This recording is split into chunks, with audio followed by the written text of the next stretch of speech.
from RTV6. We begin at noon with breaking news. The U.S. Senate just released its report on CIA interrogation techniques on terror suspects, a graphic report that is extremely critical. You should have just received a push alert about this from our RTV6 app. Now, that report, released just an hour ago, says the CIA tactics went far beyond the legal boundaries, that the use of torture was not an effective means of getting information from suspects, that the interrogations were brutal and far worse than the CIA told policymakers, and that the CIA intentionally misled the country about the questioning and its effectiveness.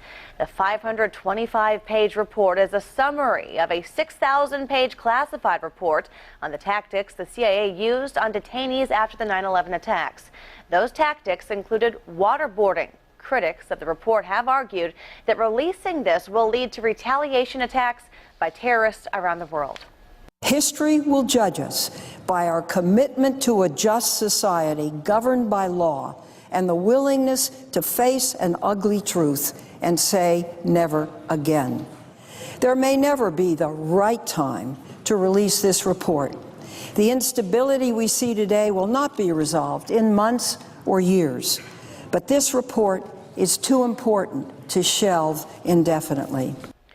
Former President George W. Bush stands behind the use of these tactics, calling the CIA agents American patriots.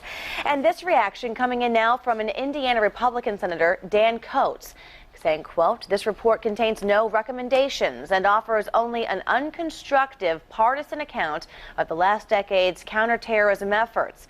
It's now time for the Senate Intelligence Committee to move past this long-settled issue and focus on the vitally important national security challenges currently facing our country." Now, Coates is a member of the Senate Select Committee on Intelligence. And please stay with us on our TV6 app also throughout the day for updates and reaction throughout the afternoon.